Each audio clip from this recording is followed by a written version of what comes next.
Hi friends, welcome to చందమామ కథలు. ఈరోజు మనం ఆవకాయ బిర్యానీ కథ చెప్పుకుందాం. రచన ఆది మధ్యం జానకి, వాయిస్ డాక్టర్ శ్రీజా సాదినేని. అమ్మా, మనింటికి చుట్టాలొచ్చారు, తొందరగా రా అంటూ పిల్లలు పిలుస్తుంటే ఎవరా అని జయ నరేష్ దంపతులు వీధిలోకి వచ్చారు. ఆ వచ్చిన వారిని ఆహ్వానించి స్వాగత మర్యాదలు చేయసాగారు. రామారావు నరేష్ తండ్రి రంగారావుకు కొంచెం దూరపు బంధువు, తమ్ముడి వరస. ఆయన భార్య పద్మావతి, కొడుకు వెంకట్, కోడలు పూజ, మనవడు కార్తీక్, మనవరాలు నిత్య. మొత్తం 6 నరేష్ తండ్రి రంగారావు ఇంట్లో ఓ 3 రోజులుండి అక్కడి నుండి ఇక్కడకు వచ్చారు. ఈ రోజుల్లో ఇంతమందికి అతిథి మర్యాదలు చేయడమంటే ఓ మధ్యతరగతి కుటుంబానికి పెనుభారమే. ఇది కలికాలం, ఆకలికాలం. అయినా ధరల సూచి చూస్తేనే సగం ఆకలి చచ్చిపోతుంది. కల్తీల వల్ల ఆరోగ్యం చెడిపోతుంది. వైద్యం చేయించుకోలేక ప్రాణం చెదిరిపోతుంది. వచ్చిన రామారావు గారి కుటుంబం పెద్దలు కాఫీలు, పిన్నలు పాలు తాగడాలు అయ్యాక స్నానాలు చేసి టిఫిన్స్ తిని మరోసారి కాఫీలు పూర్తి చేసి రిలాక్స్డ్గా కూర్చున్నారు. నరేష్, పాపం మీ నాన్న చాలా బాధలు పడుతున్నాడురా, ఆరోగ్యం కూడా బాగుండడం లేనట్టుంది. ఏంటన్నయ్య ఇలాగా అంటే, ఏం పర్వాలేదురా తమ్ముడు, నాకేమిటి అన్నాడు. కాస్త నువ్వు కనిపెట్టి ఉండాలిరా అంటూ రామారావు అన్నయ్య రంగారావు మీద సానుభూతి వెలిబుచ్చాడు. అవునమ్మా జయ, మీ అత్తయ్య గారు కూడా ఆ పల్లెటూరులో ఎందుకమ్మా?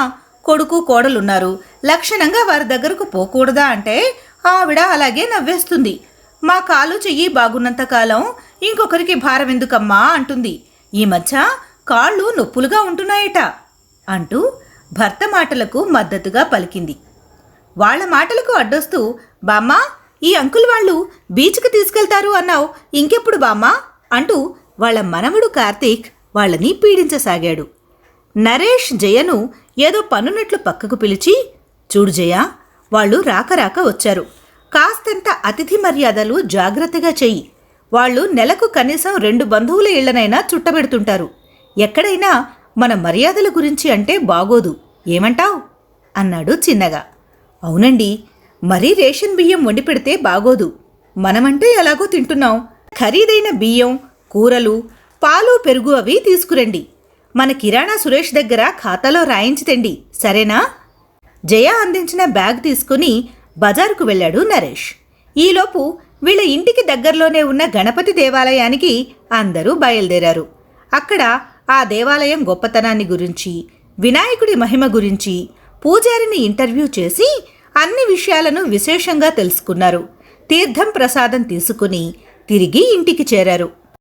నరేష్ తన జీతం నుండి ప్రతి నెల స్వంత ఊళ్ళో ఉండే తల్లిదండ్రులకు ఖర్చుల నిమిత్తం 5,000 పంపాలి. ఇంక వారికి మిగిలే 20,000తో పిల్లల చదువులు, ఇంటి అద్దె, పాలు, పెరుగు వగైరా వగైరా గడపాలి. ఈ రోజుల్లో ఇది ఎంత కష్టమైన పనో ఎవరికి తెలీదు. అతిథులు ఇంటికొచ్చేసరికి జయ చక్కగా భోజనాలు సిద్ధం చేసింది. మనస్ఫూర్తిగా వండి వడ్డించిన ఆ భోజనం వారికి ఎంతో నచ్చింది. వండిన అన్ని పదార్థాలను వాళ్ళు చక్కగా ఆరగించి, ఏమైనా గాని జయ, మంచి భోజనం పెట్టావు అంటూ సంతోషంగా మెచ్చుకున్నారు. మధ్యాహ్నం 2 గంటల నుండి 4 గంటల వరకు హాయిగా నిద్రపోయారు. 4 గంటలకు పద్మావతి, నాన్నా లేవండ్రా, బీచ్కి వెళ్దాం. బీచ్కి తీసుకెళ్ళకపోతే మళ్ళీ గోల చేస్తారు. సమయం దాటిపోతే చీకటి పడిపోయి సముద్రం కనపడదు కదా. లేవండి, త్వరగా బయలుదేరదాం అంటూ మనవడిని మనవరాల్ని లేపారు. అందరూ హాయిగా తయారవుతుంటే నరేష్ కూతురు కొడుకు అమ్మా నాన్నల వంక చూడసాగారు. బీచ్కి వాళ్ళు ఎక్కువగా తీసుకెళ్లరు. ఎప్పుడైనా 4 వెడితే కనీసం 500 ఖర్చవుతాయి. అది వాళ్లకు పెద్ద బడ్జెట్ మరి. అందుకని వారి ముఖాలు చూడలేక, మీరు కూడా తయారవ్వండి, అందరం వెళ్దాం అంటూ తమ పిల్లలకు అనుమతినిచ్చారు. నరేష్ కొడుకు కూతురు హుషారుగా తయారయ్యారు. ఇంటికి బంధువులు వచ్చినందుకు వాళ్ళు ఎంతగానో సంతోషంగా ఉన్నారు.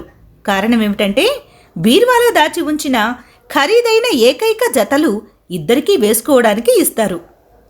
కోడలు పూజ బీచ్కి రెడీ అవుతుంటే అత్తగారు పద్మావతి జయ దగ్గరికి వచ్చి, చూడమ్మా, అది ఎంత బంగారం వేసుకుంటుందో, నాకు తెలియకుండా డబ్బులన్నీ పుట్టింటికి చేరేసి అక్కడ నుండి బంగారం తెచ్చుకొని పుట్టింటి వాళ్ళు ఇచ్చారని ఫోజు కొడుతుంది అంటూ నేరాలు చెప్పింది. ఇంతలో కోడలు రావడంతో అక్కడితో ఆపేసింది ఆవిడ. అత్తగారు చీర మార్చుకోవడానికి గదిలోకి వెళ్ళగానే పూజ, అక్కయ్య, మా అత్తగారేమిటో చెబుతోంది. ఏముందిలే, నేనేం చేస్తున్నా 190 అనుమానాలు. తన కొడుకు సొమ్మంతా తినేస్తున్నానని ఏడుపు. అలాంటప్పుడు కొడుక్కి పెళ్ళెందుకు చేసిందట? చేతులు తిప్పుతూ చిన్నగా చెప్పింది.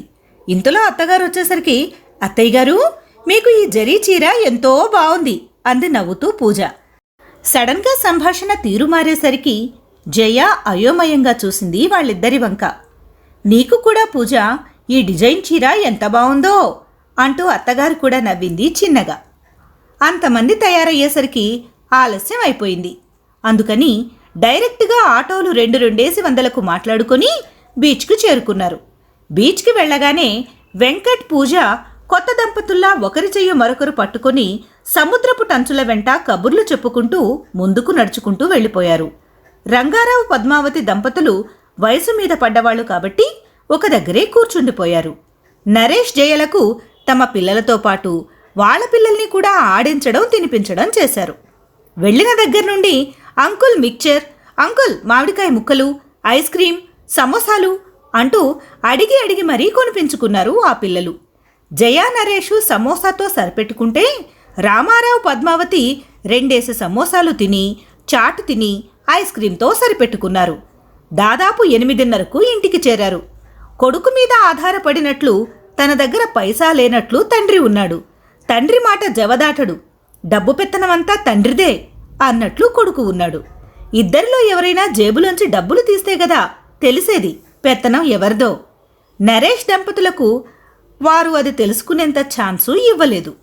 2వ రోజు కైలాసగిరి, 3వ రోజు సింహాచలం చూసి సాయంత్రం గోదావరికి రిజర్వేషన్ అయిపోయిందని, ఇంకా చూడాల్సినవి, జయవంటలు ఇంకా రుచి చూడాల్సినవి ఉన్నాయని, మరోసారి వస్తామని అన్నారు వాళ్ళు. ఆ రోజే ప్రయాణం కాబట్టి రామారావు గారి మనవలు, ఆంటీ ఆంటీ బిర్యానీ చేయరా, మాకు చాలా ఇష్టం అని ఆశగా అడిగారు. అది విన్న తల్లి పూజ మొహమాటానికి, నేను ఇంటికి వెళ్ళాక చేస్తాలేండి, ఆంటీని ఇబ్బంది పెట్టకండి అంది కసురుకున్నట్లుగా. మొన్న చేశావుగా, ఛీ, యాక్, ఏం బాగలేదు, నీకు రాదు చేయడం అంటూ తల్లిని విదిలించేశారు. దాంతో పూజ మొహం మార్చుకుని పక్కకు పోయి సూట్ కేసు సర్దుకోసాగింది. వంటింట్లో ఒక్కతే యుద్ధం చేసిన దానిలా అలసిపోయి అందరికీ అన్నీ తయారు చేసింది జయ. పెద్దవాళ్లు మసాలాలు వద్దన్నారు. వారికి గోధుమ నూక ఉప్మా చేసి ప్యాక్ చేసింది. అసలే పనితో కొట్టుకుంటూ ఉండగా రామారావు గారు జయని పిలిచి, అమ్మాయి, కొంచెం ఆవకాయ ఉంటే సీసాలో పెట్టియమ్మా, నాకు అది చాలా నచ్చింది అన్నాడు. నోరు తెరిచి పెద్ద ఆయన అడిగారు. అయ్యో, అలాగే మామయ్య గారు, ఇస్తాను అంటూ ఓ సీసా చూసి ఆవకాయ జాగ్రత్తగా ప్యాక్ చేసింది. ఫుడ్ ఐటమ్స్ అన్నీ ఒక బ్యాగులో పెట్టి పూజ చేతికిచ్చింది. తర్వాత వారిద్దరికీ బొట్టు పెట్టి వాయిదాల పద్ధతి మీద వారు చూడకుండా తెచ్చిన చీరలు ఇద్దరికీ పెట్టింది జయ. నరేష్ ఆటోలు తీసుకువస్తే అందరూ స్టేషన్కు బయలుదేరారు. వాళ్లను అలా సాగనంపి ఇంట్లోకి వచ్చేసరికి పిల్లలిద్దరూ, అమ్మా చూడమ్మా, నా కొత్త పెన్ను వాళ్ళ కార్తీక్ ఎలా పాడు చేశాడో అని ఒకరు, నాన్న మన రిమోట్ విరిగిపోయింది, వాళ్ళ నిత్య ఇందాక కింద పడేసిందిగా అంటూ ఒకరు కంప్లైంట్స్ చేశారు. ఏమండి, 3 రోజుల నుండి పని వల్ల ఏమో గాని నడుం ఒక్కటే లాగేస్తోందండి, ఏమైనా టాబ్లెట్స్ వేసుకుంటే గాని రేపు మీకు క్యారేజీలు ఇవ్వలేను, 3 రోజుల బట్టలు ఉతకాల్సినవి అలాగే ఉన్నాయి అంది దీనంగా. ఈ మధ్య తరచూ నడుం నొప్పి అంటున్నావు, పనిలో పని, ఖర్చులో ఖర్చు, పద డాక్టర్ దగ్గరికి వెళ్దాం, నీ ఆరోగ్యం దగ్గరేనా మన పొదుపు అంతా, పద మొహం కడుక్కొని చీర మార్చుకో వెళ్దాం అన్నాడు నరేష్. పాపం, భార్యని చూస్తే చాలా జాలేసింది. ఈ 3 రోజులుగా ఎక్కువ నలిగిపోయింది ఆవిడే. ఆమె మీద ఈ మాత్రం ప్రేమ చూపించకపోతే భర్త అన్న మాటకు అర్థం లేదు అనుకున్నాడు. ఆమె నీరసంగా లేచింది. కాళ్ళకి ఏదో అడ్డం తగిలేసరికి ఏమిటా అని చూసింది. అయ్యో, ఆవకాయ, బిర్యానీ పెట్టి ప్యాక్ చేసిన సంచి తను భద్రంగా పూజ చేతికిచ్చింది. కానీ ఆ అమ్మాయి ఇక్కడే మర్చిపోయింది. పాపం పిల్లలకి ఆకలి కదా. ఏమండోయ్, చూసారా, వీళ్ళు ఈ ఆవకాయ, బిర్యానీ బ్యాగ్ ఇక్కడే మర్చిపోయారు. పిల్లలకి ఆకలి కదండి, దీన్ని ఇక్కడే మర్చిపోయామని గుర్తించారో లేదో అంది కంగారుగా. పర్వాలేదులే, దారిలో ఏదో కొనుక్కుంటారులే అనేశాడు నరేష్ విసుగ్గా. భలేవారండి, పిల్లలు బిర్యానీ బిర్యానీ అని ఆ పెద్దాయన ఆవకాయ ఆవకాయ అంటూ అడిగి మరీ ప్యాక్ చేయించుకున్నారు. ఓపిక లేకపోయినా చేశాను. త్వరగా పదండి, స్టేషన్కి వెళ్ళి ఇచ్చొద్దాం, ఇంకా టైం ఉంది కదా అంటూ భర్తని తొందర పెట్టింది జయ. పిల్లలిద్దరినీ జాగ్రత్తగా ఉండమని అటు నుండి అలా డాక్టర్ దగ్గరికి వెళ్ళి వస్తామని చెప్పి బయలుదేరారు ఇద్దరు. స్టేషన్కి చేరుకునేసరికి ఇంకా 10 నిమిషాల్లో ట్రైన్ బయలుదేరుతుంది అని తెలిసి ప్లాట్ఫామ్ టికెట్స్ కొనుక్కొని వాళ్ల బోగీలోకి ఎక్కారు. వాళ్ళు కూర్చున్న సీటు దగ్గరకు వెళ్ళబోతుండగా వాళ్ళు మాట్లాడుకుంటున్న మాటల్లో జయ అంటూ వినబడేసరికి నరేష్ తన వెనక వస్తున్న జయను ఆగమని సైగ చేశాడు. చూసారా, ఆ పల్లెటూరిలో అమ్మా నాన్నల్ని వాళ్ల కర్మకి వాళ్ళని వదిలేసి ఇక్కడ వీళ్ళు హాయిగా గడుపుతున్నారు. రూపాయి అయినా ఆ ముసలాళ్ళకి పంపుతున్నాడో లేదో. ఈ బీచ్లు, ఈ షికార్లు ఆ పల్లెటూరులో ఎక్కడుంటాయి మరి అంటోంది పద్మావతి. ఆమె మాటలకు అడ్డొస్తూ, ఆ పిల్లల బట్టలు చూసారా ఎంత ఖరీదైనవో, మన పిల్లలకు కూడా లేవు. ఖరీదైన బియ్యం, ఆ వంటకాలు, పాలు, పెరుగు హాయిగా తింటున్నారు. పాపం నా కొడుకు నా కోడలు పట్నంలో ఎంత కష్టపడుతున్నారో అంటూ ప్రేమ ఒలకబోస్తారు ఆ ఇద్దరు ముసలాళ్ళు. ఒక్కసారి వీళ్ళ వైభోగం చూస్తే అసలు రంగు బయటపడుతుంది అక్కసుగా అంది పూజ. వారి మాటలకు వెంకట్ హిహిహి అంటూ బ్యాక్గ్రౌండ్ మ్యూజిక్ ప్లే చేయసాగాడు. ఆ మాటలు స్పష్టంగా విన్న నరేష్, జయ రైలు కూతతో ఎలాగో తేరుకున్నారు. ఒక్క అడుగులో వారిని చేరుకుని ఇదిగో మీ ఆవకాయ బిర్యానీ అంటూ ఆ ప్యాకెట్ వాళ్ల చేతిలో పెట్టి వాళ్ళు పిలుస్తున్నా వినకుండా బండి దిగేశారు. వడివడిగా స్టేషన్ బయటకు వచ్చేశారు. జయకి చాలా దుఃఖం వచ్చేసింది.